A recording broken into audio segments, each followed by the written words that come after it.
Re-bienvenue dans une nouvelle vidéo crypto. Aujourd'hui, c'est la troisième vidéo que je fais dans ce style-là où je convertis donc de l'ETH en altcoin. Aujourd'hui, on fait la dernière vidéo de ces genres de vidéos-là où je convertis mes ETH en altcoin. La raison est simple, c'est les derniers montants en ETH que j'avais à convertir. Donc là, maintenant, je vais être pratiquement 100% en altcoin. Et donc, quelques raisons qui expliquent ça. Si vous n'avez pas vu les deux dernières vidéos, c'est celle-là avec les mêmes miniatures. Je pense qu'ils changent un petit peu de couleur des fois, là, mais je pense que le titre, c'est Je convertis mes ETH en altcoin ou un truc du genre. Je vais les afficher en haut. Si ça vous intéresse, allez les voir. Et même à ça, c'est quand même important et vous allez avoir des informations que je dis, des graphiques que je vais montrer aussi. Aujourd'hui, je ne le montrerai pas parce qu'aujourd'hui, on va aller voir les graphiques de GLD et de DOT. Le DOT, je pense qu'on l'avait déjà vu. GLD, non, parce que je n'avais pas encore converti des ETH en GLD. Les dernières vidéos, on voit d'autres cryptos, là, VET, HBAR. Donc, allez voir ça si ça vous intéresse. Donc, quelques raisons ici qui expliquent pourquoi je convertis mes ETH en altcoin. Là, ici, c'est la BTC dominance. Donc, j'avais converti mes BTC en ETH et maintenant, je convertis, donc je l'ai fait en quelques semaines. Là, donc, je convertis mes ETH en altcoin parce que je veux que mon portefeuille surperforme durant le prochain cycle haussier. Donc là, tout ce qui va être dit dans cette vidéo-là, c'est pas des conseils en investissement. Faites vos recherches, évidemment. Donc, moi, je fais ce que je veux avec mon portefeuille. Faites ce que vous voulez avec vos portefeuilles aussi. Donc, je suis prêt à prendre une chute de 50% pour avoir plus de performance dans le prochain cycle haussier. Donc, si vous copiez ce que je fais aujourd'hui et on a une chute de 50% et ensuite de ça, vous mettez ça sur ma faute, c'est pas ma faute. Donc, là, faites ce que vous voulez. Et évidemment, les rendements sont beaucoup plus, sont proportionnels au risque. Donc, là, on prend un plus grand risque avec des plus grands rendements pour le prochain cycle haussier. Donc ici, la BTC dominance, donc cette dominance-là nous indique la capitalisation du Bitcoin par rapport à l'entièreté du marché crypto. Donc là, il est à 51,39%. Donc on avait cette trendline-là. Donc dans ce grand range-là où on était venu briser à la hausse, pullback dessus, on est venu tester le haut de ce support-là ici qui nous a servi ici de support plusieurs fois. Et donc le prochain est plus haut ici, mais on a cette trendline baissière là, donc qui dure depuis les deux précédents cycles. Là. Je ne sais pas si on va être bon pour le voir. Là. Normalement, on le voit, donc on a le top de l'autre cycle, donc de là, deux cycles. Ensuite de ça, on a le top ici du cycle précédent. Et là, pourquoi pas venir retester ça? Donc moi, évidemment, si on vient retester ça, ça va être le Bitcoin qui va prendre la dominance. Donc peut-être que je vais être perdu un petit peu avec mes altcoins si ça arrive, mais c'est pas très grave là, parce qu'il manque pas beaucoup de jeux ici. Donc ici on est au niveau des 58% environ. Donc si on vient retester ça plus bas, on va être environ 57,8. Et donc ici, on est à 51. Donc là, il y a un petit jeu d'une coupe de pourcentage pour le BTC dominance.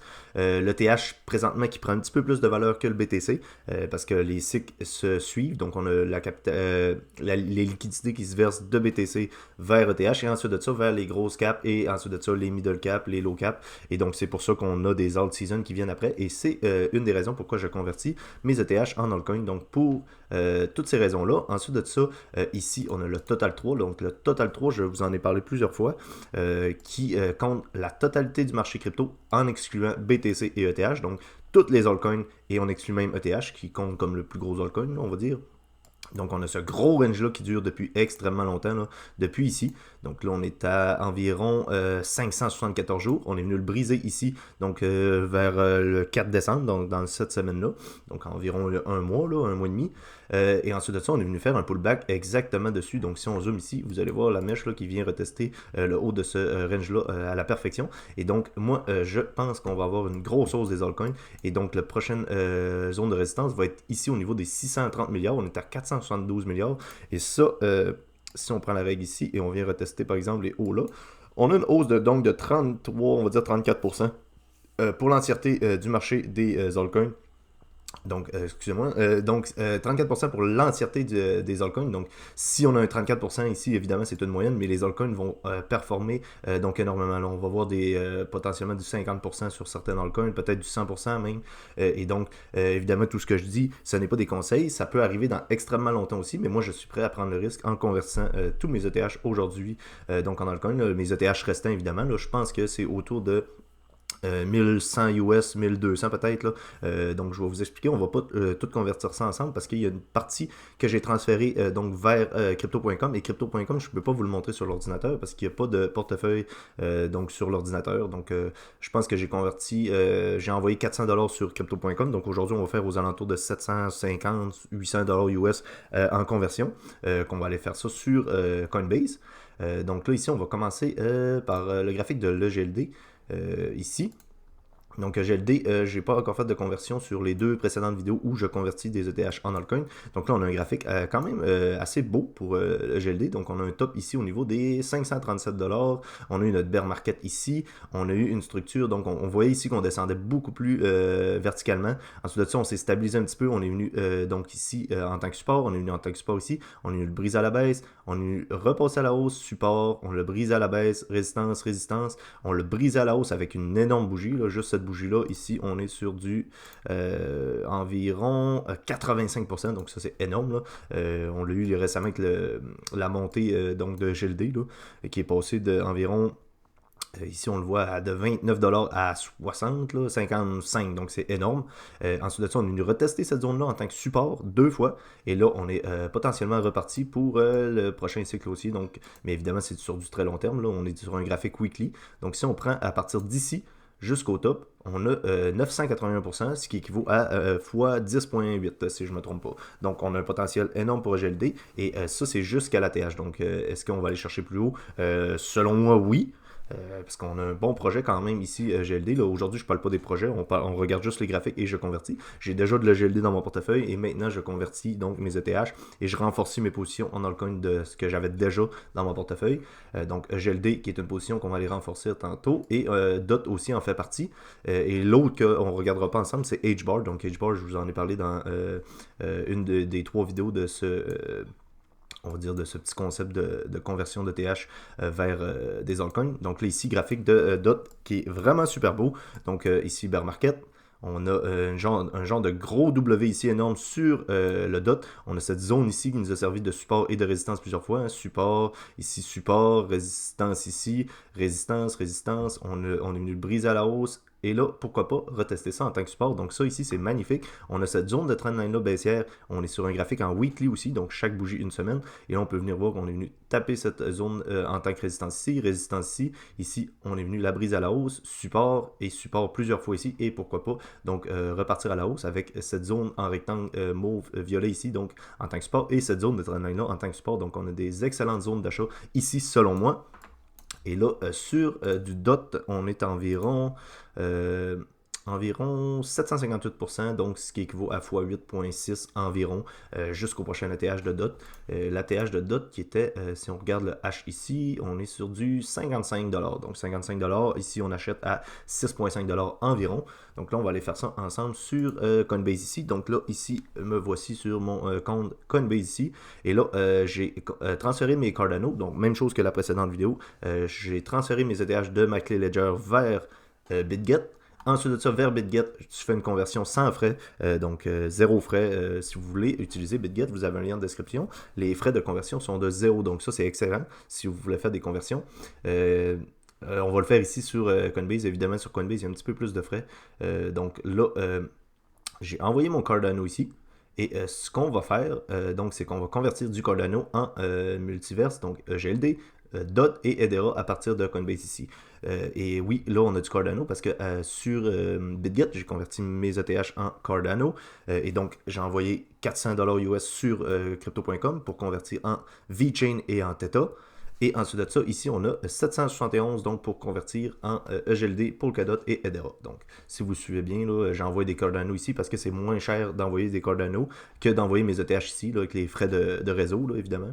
Donc là, ici, je vous ai fait, encore une fois, comme les deux précédentes vidéos ici, pourquoi je convertis, ben, c'est encore une fois parce qu'on a l'ETH qui est à juste moins 6, là, on parle de juste, évidemment, on est dans les crypto-monnaies ici. Là. Le seul que je vais convertir, donc qui a moins descendu que l'ETH, c'est EGLD, moins 4%, mais ça va... je veux quand même accumuler un petit peu de GLD. On a Theta à moins 7,6% environ. On a ici VeChain à moins 10%. On a DOT à moins 13%. Ensuite de ça, on a HBAR. Ensuite de ça, ça ressemble à ça, donc 1, 2, 3, 4, 5. Et là, si vous suivez, évidemment, ça vaut la peine, même si l'ETH est à moins 6%, on va acheter, donc je convertis en des altcoins qui ont plus de baisse que l'ETH, donc on a quand même un bon rendement, là, évidemment, là, et ça fait longtemps que je voulais convertir mes ETH, donc là, je trouve que c'est des bons moments. J'aurais plus d'ETH, mais évidemment qu'à long terme, le but, ça va être d'accumuler du Bitcoin et des ETH, donc après ce cycle-là. Donc le but, c'est d'avoir que des altcoins ici pour surperformer pendant le cycle haussier. Ensuite de ça, on va vendre et pour accumuler évidemment du BTC et de l'ETH lors du prochain bear market. Donc ça, peut-être qu'on va le faire ensemble, évidemment. Ici, donc j'ai écrit, oui j'écris mal, je sais, là, c'est dur d'écrire avec un crayon comme ça, désolé. On a GLD, donc GLD, je vais mettre 300$ US environ. On a Theta, j'ai mis 250, donc Theta et VETS, je l'ai fait sur crypto.com déjà, donc 250 US pour Theta, 150 US pour VET. On a DOT, où je vais mettre 150 US. On a HBAR à 335$ US, donc HBAR que je vais rajouter un petit peu plus, parce que HBAR c'est un projet que j'aime énormément. Donc là, si on fait le total de ça, on est à 300, 550, on est à 700 ici, 850, plus 335, là, on est environ à 1185 là, à peu près, là, ce qui équivaut à ce que je vous ai dit en début de vidéo, entre 1100 et 1200 US. On va aller faire ça ensemble. Donc là, on va commencer avec EGLD, EGLD, donc 300. Si on vient ici sur Coinbase, on va aller sur ADA Cardano, on va faire convertir.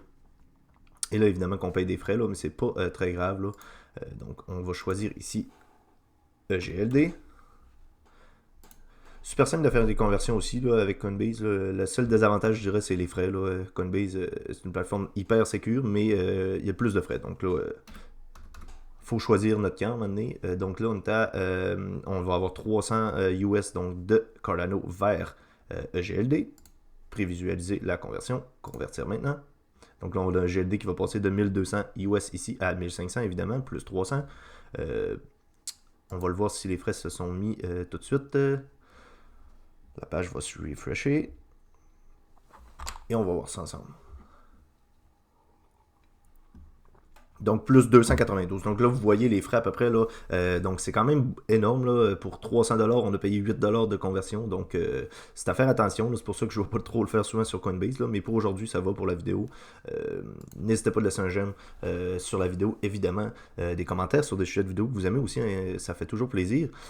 Ensuite de ça, on va aller sur DOT ici. Et DOT, on a dit 150. Donc, on va écrire 150. Donc là, juste avant, je veux juste regarder. Il nous reste combien? Ici, on est à 478, donc on va mettre 150 et le reste, on va le mettre sur HBAR. Donc, DOT ici. Donc, les DOT aussi, moi, je peux les stacker sur Coinbase. Là, DOT qui nous donne 9,95% de rendement. Donc là, j'ai pris... c'est rare que je fais ça, mais ici, je les stack. Puis pour les déstacker, ça prend 30 jours. Donc, normalement, j'aime ça stacker, mettre sur épargne en flexible, donc où on peut sortir notre argent à n'importe quel moment. J'aime pas trop stacker, mais là, on est sur une période d'un mois environ pour sortir, ce qui est pas énorme. Et pour une petite partie de mon portefeuille, ça me dérange pas trop sur une plateforme que j'ai confiance, donc Coinbase. Je ferai pas ça sur n'importe quelle plateforme. Et donc le 150, on va le rajouter ici au stacking. Donc là, portefeuille principal. Non, on va aller sur ADOC. On va faire conversion encore. Convertir ici. Et là, on va changer le Bitcoin qui nous propose toujours en DOT. Donc Polkadot. Et là, on va rentrer notre montant aussi en dollars US. Donc $US, 150, convertir maintenant. Et là, on va aller voir ensemble, juste pour le fun, combien de frais on a payé pour ça. Selon moi, on va être autour des 4$ sûrement. Donc, afficher les détails ici. On doit être pas loin des 5$ US. Ce qui est quand même énorme, là, mais c'est pas très grave. Là. Donc, bon, on a passé de 150, donc 3 et 60 et 81. Donc, c'est pas si pire que ça pour des plus petits montants. Ensuite de ça, il va nous rester. Donc, là, on va faire tout convertir. Normalement, ça va être autour de 330. Bon, ça va, j'avais calculé 335 tantôt, mais évidemment, le cours a bougé, il a fluctué de Cardano. Là. On va venir convertir ici. Et là, on va convertir en Hedera HBAR. HBAR, faites vos recherches évidemment sur ces projets-là si vous voulez en acheter. HBAR qui a d'énormes partenariats avec beaucoup de compagnies très connues. Un projet que j'adore, comme je vous l'ai mentionné tantôt. Donc là, on fait tout convertir et là, on va avoir 328 et 34 évidemment. Et on va aller voir les frais de conversion ensemble. Normalement, qui vont tourner autour des 5 à 10$ là, US à peu près. Là. Ici, on va le voir. Donc on avait 328 et 64 et on va voir le montant, on a 320. Donc encore 8$ de frais. Donc si on calcule les frais totaux pour ces trois conversions-là, on est à 8 plus 8 plus 3, on va dire, là, on est à 16, on va dire, autour de 20$ US de conversion pour 3 conversions. Donc ça coûte quand même cher pour Coinbase. Je le fais pas souvent, je le répète. Donc je l'utilise aujourd'hui pour la vidéo, mais utilisez peut-être d'autres plateformes pour faire les conversions, comme BitGet, où c'est gratuit. Mais là, aujourd'hui, je vous l'ai fait avec ça, parce que Hedera, évidemment, sur BitGet, on ne l'a pas, donc je ne peux pas faire la conversion à partir de là. J'aurais peut-être pu convertir mes ETH en DOT pour transférer ici. Et EGLD, je me demande si on l'a sur BitGet, on va aller voir ensemble. Peut-être que EGLD, j'aurais pu le faire aussi. Donc si on vient sur Trade ici, et normalement, on peut l'entrer, donc Trade EGLD. Donc EGLD, oui, j'aurais pu faire DOT et EGLD, là, donc j'aurais payé moins de frais, mais c'est pas très grave pour la vidéo aujourd'hui. Donc j'espère que cette vidéo-là vous a plu. N'hésitez pas de laisser un j'aime, un commentaire. Allez voir les deux autres vidéos de conversion aussi où je montre les autres graphiques, dont des crypto-monnaies que j'ai converties. N'hésitez pas aussi à vous abonner si vous aimez ces genres de vidéos-là. Et nous, on se revoit dans une prochaine vidéo. D'ici là, prenez soin de vos investissements. Bye.